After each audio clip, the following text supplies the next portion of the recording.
Saudara-saudariku sebangsa dan setanah air yang saya hormati dan saya cintai, menarik untuk saya komentari informasi yang paling menjijikkan adalah Idrus bin Salim Al-Jufri dari Sulawesi.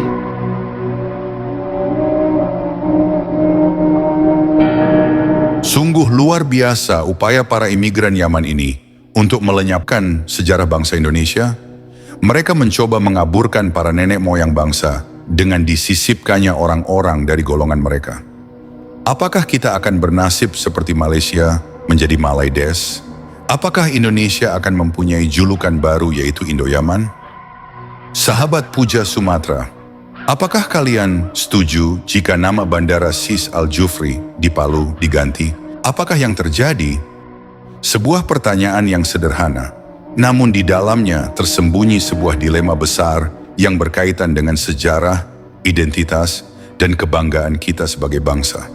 Dulu nama bandara di Palu adalah Bandara Mutiara Palu. Nama ini melambangkan kejayaan masyarakat asli Sulawesi, bahwa mereka adalah mutiara di tanah Kaili. Namun kini, tanpa banyak yang menyadarinya, nama itu telah digantikan dengan nama yang bukan mencerminkan karakter asli Sulawesi, melainkan Habib Idrus bin Salim Al-Jufri. Tanpa orang Sulawesi sadari, mereka telah menghapus nama-nama leluhur Nusantara dan menggantinya dengan nama yang berasal dari klan imigran Yaman. Ini bukan sekedar perubahan nama, tetapi sebuah upaya sistematis untuk menghapus jejak sejarah pribumi dan menggantikannya dengan identitas baru yang berasal dari luar Nusantara. Tanpa banyak disadari oleh masyarakat Sulawesi sendiri, perubahan nama ini telah menenggelamkan sejarah para pendahulu Nusantara, menghilangkan jejak para leluhur yang telah membangun peradaban di Sulawesi, jauh sebelum kedatangan klan dari luar. Mungkin bagi sebagian orang, ini hanyalah perubahan nama semata. Namun bagi mereka yang memahami sejarah, ini adalah awal dari penghapusan identitas lokal, awal dari tenggelamnya leluhur kalian. Sahabat sejarah, kita harus menyadari bahwa nama memiliki kekuatan. Nama adalah warisan, nama adalah identitas. Ketika sebuah nama dilupakan, maka secara perlahan generasi mendatang akan kehilangan keterkaitannya dengan sejarah mereka sendiri. Inilah yang terjadi ketika SIS dijadikan nama bandara di Sulawesi. Klan Ba'alawi merupakan kelompok keturunan Hadramaut Yaman yang sejak dulu telah menyebar di berbagai daerah Nusantara dalam misi peredaman rakyat pribumi.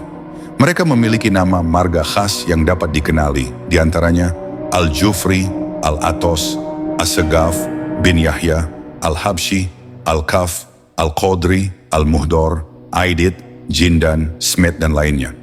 Mungkin karena adanya polemik nasab, banyak para Habib saat ini malu dengan gelar Habib. Mereka mengganti nama mereka dan anak-anaknya dengan Sayyid. Meskipun klan Ba'alawi mulai mengganti gelar Habib dengan Sayyid, nama marga mereka tidak dapat menipu, kecuali mereka membuang nama marga mereka. Karena perlu kalian tahu bahwa Sayyid adalah gelar untuk keturunan Nabi dari Hijaz, alias keturunan Nabi asli, sedangkan Habib adalah panggilan Belanda kepada para mufti agung Yaman, keturunan Nabi palsu.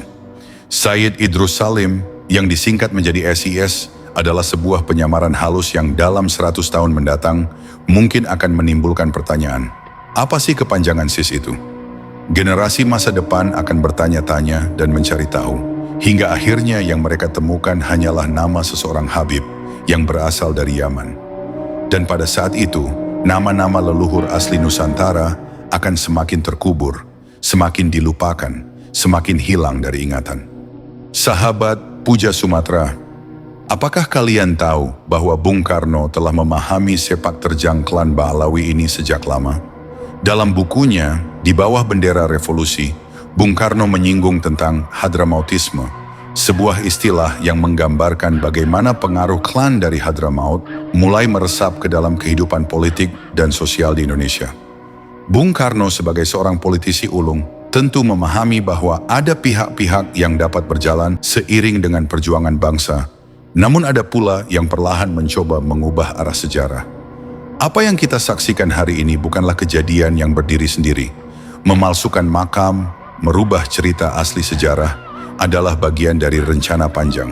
Upaya menghapus nama-nama asli Nusantara dari tempat-tempat strategis dan menggantinya dengan nama yang asing adalah bagian dari sebuah proyek besar.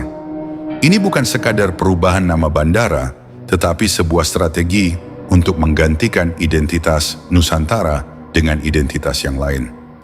Mari kita lihat kembali sejarah perubahan nama bandara ini. Sejak 1954, ketika bandara ini mulai beroperasi dengan nama Bandara Masovu, kemudian berubah menjadi Bandara Mutiara atas pemberian nama dari Bung Karno, semuanya masih menggambarkan identitas asli daerah ini. Namun pada 28 Februari 2014, Menteri Perhubungan Evert Ernest Mangindaan menandatangani surat keputusan yang mengubah nama Bandara Mutiara menjadi Bandara Mutiara Sis Al Jufri. Proses ini disaksikan oleh Gubernur Sulawesi Tengah Longki Janggola, pejabat Kementerian Perhubungan, serta keluarga besar Al Khairat, yang merupakan organisasi keagamaan dengan pengaruh kuat dari klan Ba'alawi. Sebuah keputusan yang mungkin tidak banyak ditolak karena kurangnya kesadaran sejarah dari masyarakat setempat. Sebuah keputusan yang mungkin dianggap sepele, namun sebenarnya memiliki dampak jangka panjang terhadap identitas bangsa dan kesadaran sejarah. Sahabat Puja Sumatera, apakah kalian buta terhadap sejarah? Apakah kalian tuli terhadap warisan leluhur? Ataukah kalian memang bangga dengan hilangnya jejak para pendahulu asli Nusantara? Lupakah kalian bahwa Sulawesi memiliki tokoh-tokoh besar yang lebih layak diabadikan namanya? Siapa yang masih ingat dengan Syekh Abdullah Raqi yang lebih dikenal sebagai Dato Karama? Beliau adalah putra asli Nusantara. Beliau datang ke Palu pada 1606 Masehi, menyebarkan Islam di Tanah Kaili, membangun peradaban, dan mengukir sejarah di Tanah Sulawesi. Bukan hanya berdakwah, tetapi juga membawa nilai-nilai luhur yang diterima dengan tangan terbuka oleh penduduk setempat. Dato Karama tidak sendiri. Ada banyak nama besar lain yang lebih pantas diabadikan sebagai nama bandara ini. Di antaranya, Imam Sya'ban, Mumbudoy, Adisaka, Sultan Khairun, Dato Mangaji, Dato Ribandang, Dato Ritiro, atau Dato Patimang, Syekh Muhammad As'ad, Abdurrahman Ambodale, dan Abdul Jabbar Ashiri Thalib. Mereka semua adalah pejuang asli Nusantara. Mereka adalah orang-orang yang telah membangun Sulawesi sejak ratusan tahun lalu, jauh sebelum misionaris imigran dari Hadramaut datang ke Nusantara. Lalu mengapa kita melupakan mereka? Mengapa kita membiarkan nama-nama leluhur asli ditenggelamkan dan tergantikan oleh nama yang bukan berasal dari akar budaya kita sendiri? Oleh karena itu, sahabat sejarah, kita harus bergerak. Bandara Sis Al Jufri Palu harus dikembalikan namanya. Bukan dengan nama orang asing, bukan dengan nama yang menenggelamkan sejarah lokal, tetapi dengan nama yang benar-benar mencerminkan kebanggaan dan identitas Sulawesi. Mungkin admin dapat mengusulkan nama bandara yang lebih pantas ciri khas Nusantara. Pertama, Bandara Mutiara Sar Dato Karama, mengabadikan nama penyebar Islam pertama di Palu, seorang ulama dan pejuang yang membawa peradaban ke tanah Sulawesi. Kedua, Bandara Mutiara Dato Patimang, mengabadikan salah satu dari 3 dato yang berjasa dalam Islamisasi Sulawesi. Tahukah kalian, wahai anak-anak Sulawesi, dengan mengganti nama bandara ini kembali ke identitas asli Nusantara, kita tidak hanya menjaga sejarah, tetapi juga menyelamatkan generasi 100 tahun mendatang, agar mereka tidak kehilangan nenek moyang mereka sendiri, sehingga akar budaya, tradisi, dan adat mereka tetap terjaga dan tidak digeser oleh bangsa lain. Semoga saja video ini tersampaikan kepada Bapak Gubernur Sulawesi, agar mengikuti jejak Bapak Gubernur Jawa Barat, Kang Deddy Mulyadi, untuk selalu menjunjung tinggi warisan leluhur Nusantara. Sahabat Puja Sumatera, jangan biarkan nama-nama leluhur kita hilang dari sejarah. Jangan biarkan identitas Nusantara terkikis oleh arus pengaruh asing yang terus merayap dalam senyap. Saatnya kita bangkit dan memperjuangkan nama asli Nusantara kembali. Untuk mengalahkan bangsa yang besar tidak dengan cara mengirimkan pasukan perang, tetapi dengan cara menghapus pengetahuan mereka tentang kejayaan para leluhurnya, maka mereka akan hancur dengan sendirinya. Jangan diam, suarakan, perjuangkan. Demikianlah sahabat, dikutip dari histori berbagai sumber. Jika ada dari sahabat yang memiliki pendapat berbeda, silakan tulis di komentar dengan selalu menjaga prinsip BNBR, be nice, be respectful. Bila ada kurang dan lebihnya, kami mohon maaf. Berita bertanggal 18 Maret 2025 di website Kemensos menginformasikan bahwa Kementerian Sosial bersama tim peneliti dan pengkaji gelar pusat dalam kurung TP2GP membahas pengusulan calon pahlawan nasional tahun 2025. Semangat kerukunan dan kebersamaan menjadi dasar penentuan gelar kali ini. Nah, semangatnya Presiden sekarang ini kan semangat kerukunan, semangat kebersamaan, semangat merangkul, semangat persatuan. Mikul dhuwur mendem jero, kata Menteri Sosial Saifullah Yusuf, Gus Ipul, di ruang rapat Menteri Selasa 18 Maret 2025. Semangat tersebut kemudian menjadi pedoman bagi anggota TP2GP yang terdiri dari staf ahli, akademisi, budayawan, perwakilan BRIN, TNI, serta Perpustakaan Nasional.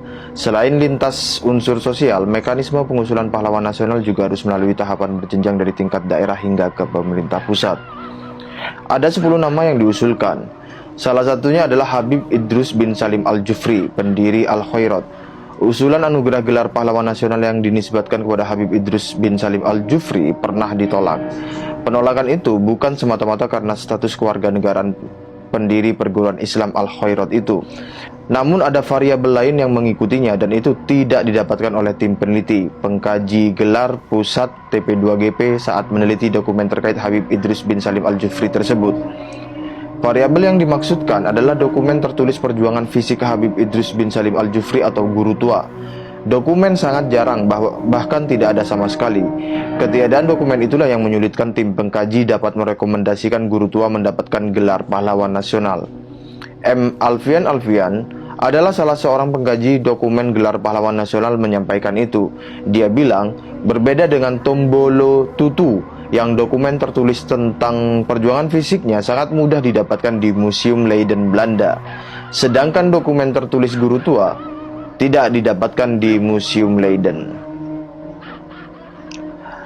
Jadi dari dua tokoh ini ada kondisi yang sangat berbeda, kontras, di mana Tombolo Tutu dokumen tentang perjuangan fisiknya sangat mudah didapatkan di Museum Leiden, Belanda. Sedangkan dokumen tertulis tentang Habib Idrus bin Salim Al-Jufri ini tidak didapatkan di Museum Leiden. Sepi, bukan sepi lagi, tidak ada sama sekali. Jadi itu membuktikan apa yang dilakukan oleh Habib Idrus bin Salim Al-Jufri bukan dalam rangka melawan penjajah Belanda, atau dengan kata lain dalam rangka membela bangsa dan negara pribumi Nusantara, tetapi hanya sekedar karya-karya biasa yang itu tujuannya adalah untuk dirinya sendiri, untuk keluarganya, tidak untuk kepentingan publik, tidak untuk kepentingan bangsa dan negara. Mengenai itu akan saya bahas di video lain, kaitannya dengan operasi clandestine, baluisasi, yamanisasi, tentang bagaimana Indonesia rencananya akan dibagi menjadi dua.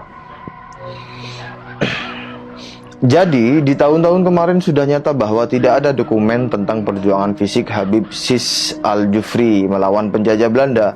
Maka jangan dipaksa-paksakan, jangan dikarang-karang, jangan dimanipulasi dengan atas pertimbangan apapun yang tidak jujur. Apalagi hanya sekedar dijadikan alat negosiasi tukar guling dukungan politik. Para politisi Indonesia, sadarlah Anda tidak memerlukan dukungan dari klan Habib Alwi atau dari imigran Yaman lainnya. Mereka itu elemen yang tidak berguna. Mereka sudah jadi kartu mati semenjak adanya polemik nasab dan baalwisasi yamanisasi di ruang publik. Jika Anda tidak percaya, silakan minta tim Anda melakukan penelitian tentang kartu mati ini. Kembali ke perihal pengusulan calon pahlawan terhadap Habib Idrus bin Salim Al-Jufri, di tahun-tahun sebelumnya sudah ditolak. Tahun ini mari kembali kita tolak dengan lebih keras. Salah satu penolakan dari Bapak Subhan SHMH sebagaimana tertuang dalam surat berikut. Jakarta 20 Maret 2025 kepada yang terhormat Menteri Sosial Republik Indonesia Ceki atau Sisi, Tim Peneliti dan Pengkajian Gelar Pusat TP2GP, alamat dianggap dibaca di Jakarta, perihal keberatan pemberian gelar pahlawan nasional atas nama Idrus bin Salim Al-Jufri asal daerah Sulawesi Tengah. Disampaikan dengan hormat, saya yang bertanda tangan di bawah ini, Haji Muhammad Subhan SHMH, warga negara Indonesia, profesi advokat, alamat dianggap dibaca, bahwa saya menyampaikan keberatan pemberian gelar pahlawan nasional atas nama Idrus bin Salim Al-Jufri dari bangsa lain, dalam kurung Arab Yaman, tinggal di Sulawesi Tengah.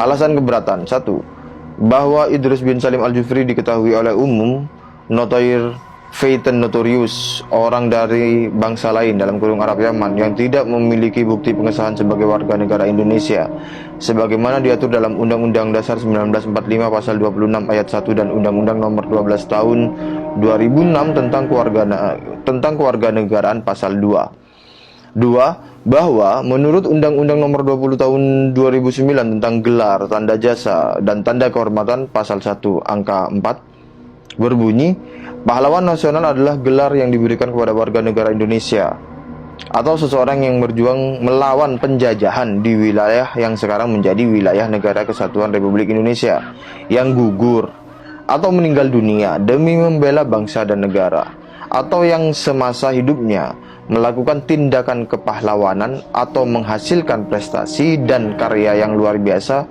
bagi pembangunan dan kemajuan bangsa dan negara Republik Indonesia. 3. Bahwa menurut Pasal 24 Undang-Undang 20/2009, syarat utama memperoleh gelar pahlawan nasional harus warga negara Indonesia atau seseorang yang berjuang di wilayah yang sekarang menjadi wilayah Negara Kesatuan Republik Indonesia.